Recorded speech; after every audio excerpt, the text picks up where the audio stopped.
नमस्कार साथियों, एक बार फिर मैं दीपंकर समझदार, चार्टर्ड अकाउंटेंट, आपका दोस्त और business growth associate. Income tax और फाइनेंस बिजनेस ये बहुत कनेक्टेड है, क्योंकि फाइनेंस बिजनेस में भी इनकम टैक्स का पॉजिटिव इंपैक्ट पड़ सकता है या फिर नेगेटिव पड़ सकता है। तो ये जो बजट है 2022, इस पे हमारी नजर किस पे है, फाइनेंस बिजनेस की नजर से देखेंगे तो हमको कौन से 6 चीजों का एक्सपेक्टेशन है जो हम चाहते हैं कि ये करे सरकार, राइट। तो फाइनेंस बिजनेस के 6 उम्मीद क्या है, सबसे पहले जानते हैं। 194A सेक्शन है जो कि टीडीएस अदर देन सिक्योरिटीज है। इसमें एग्जेम्पशन चाहते हैं हम एनबीएफसीज के लिए। जितने भी फाइनेंस कंपनी है, चाहे वो सेक्शन 8 हो, चाहे माइक्रो फाइनेंस हो, चाहे नॉन बैंकिंग फाइनेंशियल कंपनी है। आप सोचो, एनबीएफसी आरबीआई वाले तक छूटे हुए नहीं है। हम चाहते हैं कि जो भी फाइनेंस कंपनी का काम कर रहे हैं, सरकार से पूछ कर ही कर रहे हैं, गवर्नमेंट से पूछ कर रहे हैं। आपने लाइसेंस दिया है तो उसके बाद में भेदभाव नहीं होना चाहिए। तो हमको भी टीडीएस का एग्जेम्पशन मिलना चाहिए। अदर देन सिक्योरिटीज को छोड़ दीजिए, सारे फाइनेंस बिजनेस को इंक्लूड कर दीजिए। तो ये हमारी उम्मीद है, राइट। अगला पॉइंट बहुत इंपॉर्टेंट है, इसके बारे में बहुत ज्यादा क्वेरी आती है। 269SS और 269T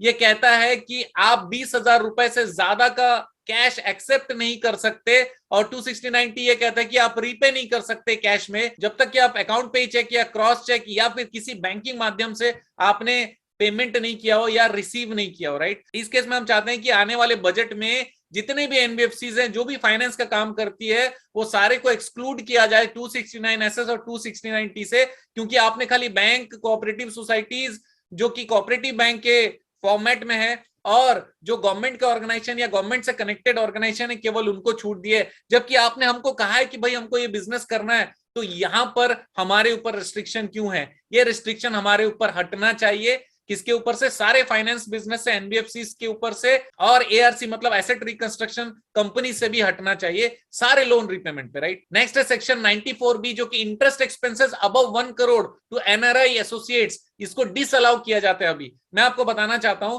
कि अगर कोई फॉरेन की कंपनी है जो कि इंडिया में भी अपना पैर रखी है और इंडियन लोगों को कैटर कर रही है, और उसको ऐसा लोन जो कि उसने अपने ही एसोसिएट कंपनी से लिया हुआ है, वहां पर उसको ब्याज देना पड़े, तो ये तो हजारों करोड़ों में होता है। 1 करोड़ रुपए की छूट दे रखी है आपने, और उससे ज्यादा छूट दिया ही नहीं। भाई हमको ही लोन देने आ रहा है वो, और हमारे इंडिया में ही लोगों को रोजगार मिल रहा है, लोग वहां पे नौकरी भी कर रहे हैं, उनके दिए हुए पैसे से हम लोग अपना बिजनेस को मजबूत बनाने की कोशिश कर रहे हैं। और जो भी वैलिड इंटरेस्ट है वो अपने एसोसिएट कंपनी जिसने उनको लोन दिया है यहाँ पे बांटने के लिए, वहां पर देने से प्रॉब्लम होती है गवर्नमेंट को। तो यहाँ पर अगर थोड़ा सा छूट देंगे तो यहाँ पे फाइनेंस बिजनेस बहुत ज्यादा चल सकता है। ये लिमिटेशन हटना चाहिए, ताकि ज्यादा से ज्यादा लोग यहाँ पर इन्वेस्ट करें। यहाँ पर इन्वेस्ट होगा तो हम लोग ग्रो करेंगे, और हम लोग ग्रो करेंगे तो फायदा होगा, राइट। नेक्स्ट है सेक्शन 43D। इसमें हाउसिंग फाइनेंस का जो लॉन्ग टर्म लोन देते हैं हाउसिंग बिजनेस करने के लिए, वहां पर इनकम जो होता है,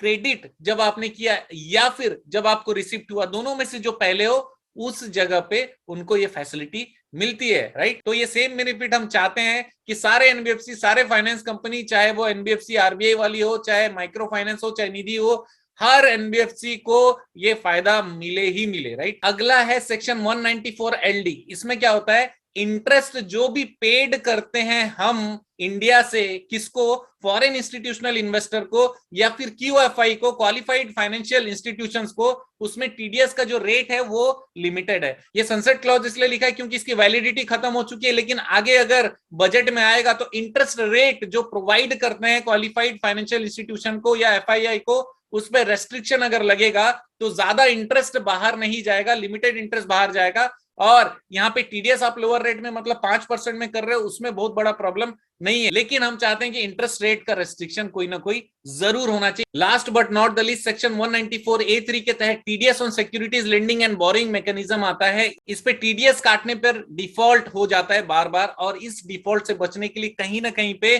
टीडीएस डिडक्शन पे जितने एनबीएफसी और जितने फाइनेंस कंपनीज हैं उनको थोड़ा सा रिलैक्सेशन देना चाहिए। क्या रिलैक्सेशन होना चाहिए? गवर्नमेंट को एक बार सोचना पड़ेगा। दोस्तों, आप जानते हैं मेरा मिशन है हमेशा आप लोगों की मदद करना और समय पर सारी जानकारी देना। वीडियो को शेयर जरूर करिएगा, बनी रहेगा मेरे साथ। आपका दिन जबरदस्त और शुभ हो।